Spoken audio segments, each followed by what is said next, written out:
Hello mga idolo! Ang kwento natin ngayon ay tungkol sa isang mabait na cat lover na nagngangalang Jiwoo, at Kaden, isang wizard na naging pusa. Sana po ay magustuhan nyo.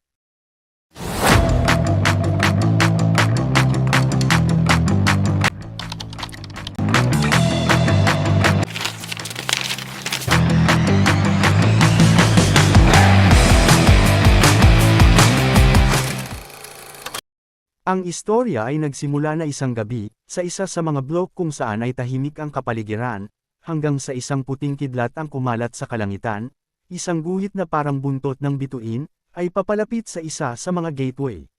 Nagkaroon ng pagsabog. Sa lugar ng pagsabog ay nakaupo ang isang lalaki na nakakita sa batong bakod at aspalto na may dugo, pawis at dugo na umaagos sa mukha ng lalaki.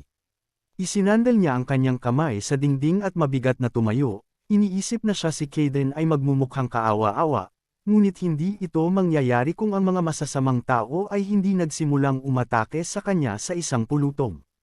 Tumingin siya sa kalye, umubo at naisip na ngayon ay dapat niyang itago ang kanyang presensya at bawiin ang kanyang lakas, dahil kung patuloy siyang magtatago sa pamamagitan ng pagtakbo, sa huli ay mahuhuli siya ng hindi man lang nakakabawi ng lakas. Iniisip ni Kaden na dapat siyang maghanap ng paraan para itago ang kanyang sarili, at tataas ang kanyang pagkakataong mabuhay. Nang ngumyaw ang isang pusa sa isa sa mga kahon ng papel, pagod siyang tumingin sa hayop, dahil maaaring gumana ang kanyang naiisip. Lumapit si Kaden sa pusa na mukhang walang pakialam sa presensya niya. Lumiwanag sa flash ang eskinita kung saan nagtatago ang lalaki, at sa pagkakataon ding iyon, muling binalot ng dilim ang mga bahay. Naging napakatahimik sa labas, palubog na ang araw sa ibabaw ng lungsod. Maraming bag ng cat food ang nakasabit sa counter. Ang blonde na lalaki ay tumingin sa counter na may tuwa. Ang kanyang mga mata ay tumakbo mula sa pagpili, at naisip niya ang tungkol sa mga pagkain na ibinebenta at kung paano dahil sa kanyang dieta, hindi niya ito mapakain ng labis, ngunit ito ay isa sa kanilang mga paboritong pagkain. Kaya nag-isip ang lalaki kung dapat ba siyang bumili. Pagkatapos ay nakita niya ang mga bag na naubos na noong nakaraan at ngayon ay nasa stock na. Sa wakas, naakit ang kanyang mga mata sa mga bagong uri.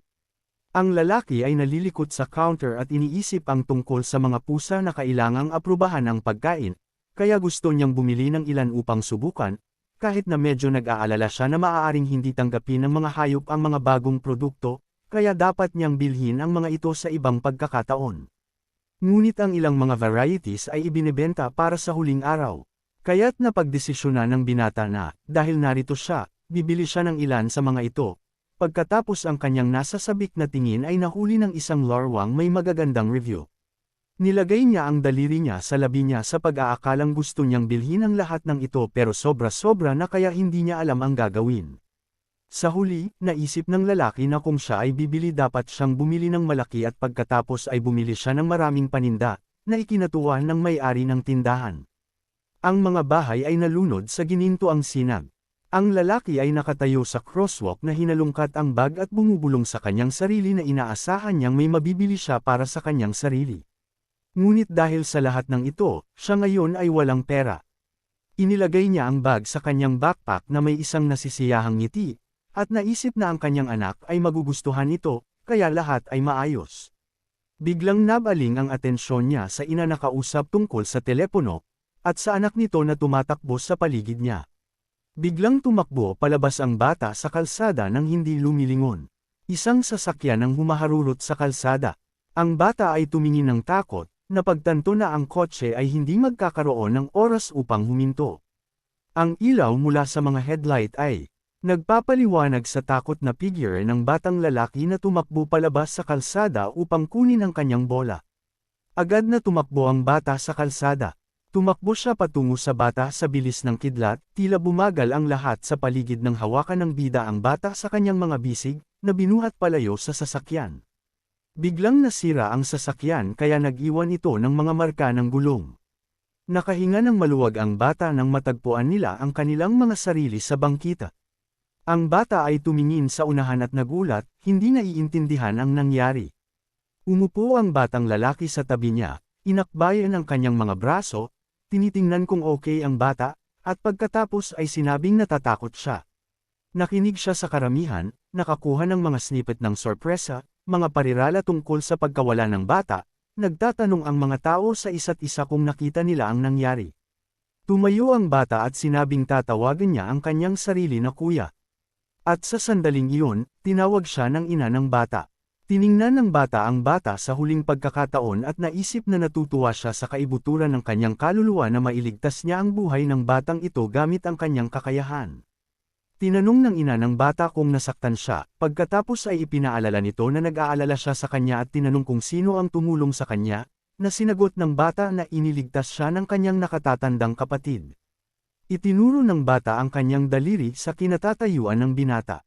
Nag-iisa siya, na wala na sa karamihan, iniisip na ginamit niya ang kanyang kakayahan ng intuitive, na halos hindi niya nakita na ang bata ay nasa problema at ngayon lang niya napagtanto. Lumakad siya sa mga tao at naisip na kung siya ay pabaya, mahahanap ng mga tao. May nakabukas na ilaw sa mga bae sa isa sa mga blok.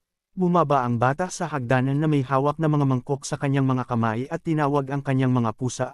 Humihingi ng paumanhin sa pagiging huli ngayon, pagkatapos ay ipinaliwanag na mayroon siyang negosyo sa paaralan.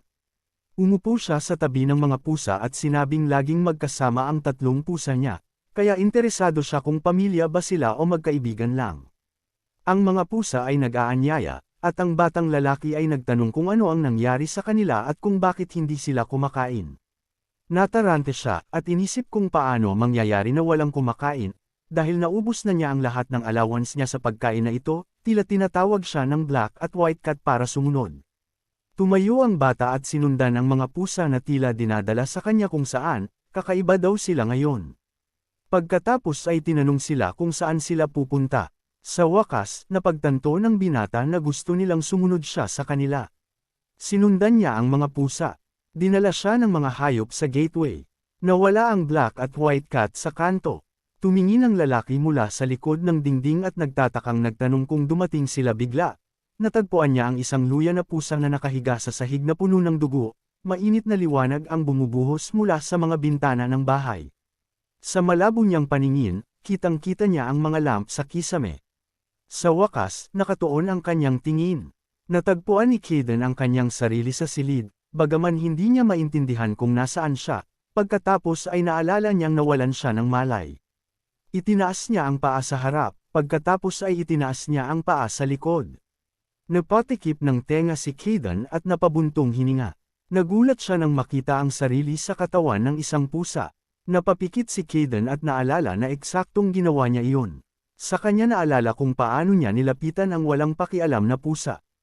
Inabot niya ang kanyang kamay sa ulo nito. Sa sandaling hinawakan ni Kaden ang ulo ng pusa, isang maliwanag na kidlat ang nagliwanag sa mga alon ng kalawakan ng kapangyarihan na nag-vibrate sa kanilang paligid. Nagulat si Kaden na siya ay matagumpay na naninirahan sa isa pang anyo ng buhay. Bigla siyang nakarinig ng tanong kung gising ba siya. Pumasok sa silid ang isang batang lalaki na ikinatuwa nito, dahil nang matagpuan niya ang pusa. Ito ay walang malay at puno ng dugo, at halos akala niya ay patay na ang pusa. Masayang sinabi ng binata na tila maayos na ang lahat, natanong ni Kaden sa kanyang sarili, kung anong klaseng simpleng tao siya. Napagtanto niyang dinala siya ng batang ito sa kanyang tahanan habang siya ay walang malay.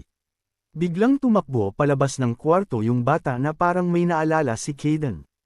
Hindi nasisiyahang nakinig sa mga kakaibang tunog na nagmumula sa ibang bahagi ng bahay. Pumasok ang bata na may dalang dalawang mangkok ng pagkain at humingi ng paumanhin sa paghihintay. Hindi nasisiyahang tumingin si Kaden sa mga mangkok at nakinig sa mga tanong tungkol sa kung bakit siya nasa ganoong estado. Pagkatapos nito ay nagsimulang magdaldal ang lalaki tungkol sa kung paano nagkaroon ng maraming sugat ang pusa, at nang makita siyang napuno ng dugo, naisip niya na ang pusa ay nagkaroon ng malubhang pagkawala ng dugo at bukas na mga sugat. Ngunit pagkatapos ay napagtanto niya na ang hayop ay napuno lamang ng dugo. Pagkatapos ay naisip ng binata na may takot na ang pusa ay may sugat sa isang lugar na hindi niya nasuri. At naisip ni Kaden gamit na ang taong ito ay masyadong madaldal. Pagkatapos ay inilagay nunggay yung bowl ng milk sa sahig. Yumuko siya na may kasiyahang mukha at sinabing malamang gutom na ang pusa, kaya kailangan niyang kumain, pagkatapos ay gumaan agad ang pakiramdam niya. Tahimik na tumingin si Kaden sa mangkok ng gatas. Pinagmasdan niya ang mga kilos ng bata. Binuksan niya ang lata sa isang click. Ibinuhos ng bata ang lata sa pangalawang mangkok. Iminungkahi niya na sunggaban ito ng pusa dahil ito ay magpapagaling sa kanya ng mabilis. Naiinis na tiningnan ni Kayden ang mga mangkok at galit na inisip na ang tandang ito ay naglakas loob na bigyan siya ng cat food. Ang lalaki, na may cute na ekspresyon, ay hiniling sa pusa na magmadali at kumain dahil ito ay napakasarap. Pinagmamasdan siya ni Kayden na may sama ng loob. Biglang tumunog ang tiyan ng pusa sa gutom. Siya ay huminga ng malalim at pumunta sa mangkok, iniisip na tila wala na siyang ibang pagpipilian, dahil ang taong ito ay naisip na siya ay isang ordinaryong pusa at si Kayden mismo ay kailangang mabawi ang kanyang lakas sa lalong madaling panahon. At ang pagkain ito, kahit nakasuklam-suklam, walang pagpipilian. Nagsimula siyang uminom ng gatas. Bigla siyang binuhat mula sa sahig. Kinuha ng lalaki ang pusa sa kanyang mga bisig, gustong tingnan kung ito ay lalaki o babae. Nagalit si Kayden, at tinanong sa isip ang lalaki kung ano ang iniisip niyang gawin, paano niya ito gagawin. Nagsimulang tumingin ang lalaki sa paligid. Hindi niya maintindihan kung ano iyon dahil sa tingin niya ay narinig niya ang isang magaspang na boses ng lalaki, ngunit naisip niyang nakalimutan niyang patayin ang TV sa katabing silid. Gayunpaman, si Kayden, na may galit na ekspresyon sa kanyang mukha, ay sinabi sa kanyang isip na palayain siya kaagad kung ayaw niyang linisin ng pusa ang kanyang maruming tenga gamit ang kanyang mga kuko. Nakaramdam ng takot ang lalaki. Binitawan niya ang pusa at tumalon palayo sa kanya, natakot na nagsasalita ang pusa. Nanginginig sa takot, hindi maintindihan kung ano ang nangyayari dito. Kung saan ang pusa ay nag-click sa kanyang dila sa kanya at hiniling sa kanya na tumahimik dahil siya ay masyadong maingay, na nagpapatunay na ang pusa ay nagsasalita. Tumingin si Kayden sa nanginginig na bata at muli, inutusan itong tumahimik, kung hindi ay siya ay malalagot sa kanya. Ang pusa ay humakbang. Pasulong, tinanong ang pangalan ng bata. Patuloy pa rin siyang nakatingin sa pusa na may takot.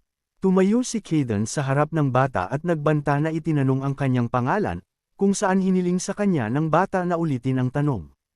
Tiningnan ng mabuti ng pusa ang lalaki at sinabing tinanong niya ang kanyang pangalan.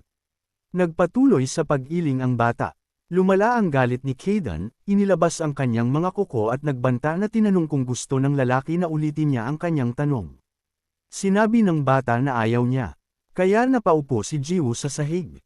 Gayunpaman, inutusan siya ng pusa na kunin ang upuan at lumapit sa kanya. Nakita na ang bata ay nag-aalangan, muli niyang pananakot na sinabi na hindi niya muling uulitin ang kanyang tanong. Agad na sumugod si Jiwoo sa upuan. Inilapit niya ang upuan sa pusa at umupo sa tapat nito sa sahig. Kalmadong lumapit sa upuan ng pusa. Pinagmasdan ni Jiwoo ang pasang at si Kayden ay nahihirapang umakyat sa upuan. Napabuntong hininga siya at naisip na kakaiba na hirap siyang umakyat dito. Pinilit niyang maging komportable nang maisip niya na ito ay dahil hindi siya sanay sa ganitong katawan. Umupo ang pusa sa paraang tao na nagpaantig sa lalaki. Biglang inilabas ni Kayden ang kanyang mga kuko at may pananakot na sinabing kapag nagdaldal siya tungkol sa kanya, papatayin siya nito. Ikanawit ng pusa ang kamiseta ng lalaki na para bang sinunggaban siya sa dibdib, ngunit sa pagtalikod niya ay napunta na sa iba ang atensyon niya. Bigla niyang binitawan ang lalaki at humarap sa salamin. Isang dismayadong matabang pusa ang naaninag sa salamin. Naisip ni Kayden na siya ay napakamatambok. Tinitigan niyang mabuti ang kanyang refleksyon. Si Kayden ay hinawakan ang kanyang mukha gamit ang kanyang paw, at inisip kung paano siya nagkaroon ng double chin. Pagkatapos ay bumaba ang tingin ng pusa. Hinawakan niya ang balat sa kanyang tiyan. Nanliit ang kanyang mga pupil nang maisip niya kung paano siya naging matabang pusa. Umupo ang pusa sa isang upuan na may disconcerted na ekspresyon sa kanyang mukha. Siya ay nanginginig sa katotohanan na siya, ang Great Wizard ay naging ito. Napasigaw si Kayden sa frustration. Napatingin si Jiwoo sa pusa sa takot. Tumakbo siya papunta sa pusa na tila hindi humihinga. Sinimulan niyang kalugan si Kayden para gisingin siya, na siya namang nag-isip. Sinong mag-aakalang magkakatawang tao siya sa isang kaakit-akit na paws ang mataba. Tuwang-tuwang binuhat ni Jiwoo ang pusa, tinanong, kung ano ang nangyari, dahil biglang sumigaw si Kayden at nahimitay, kung saan nagtaka si Kayden kung paanong wala siyang lakas para lumipat sa ibang katawan, At ibig sabihin ay kailangan niyang manatili dito sa kaiyahiyang estado hanggang sa gumaling ang kanyang katawan.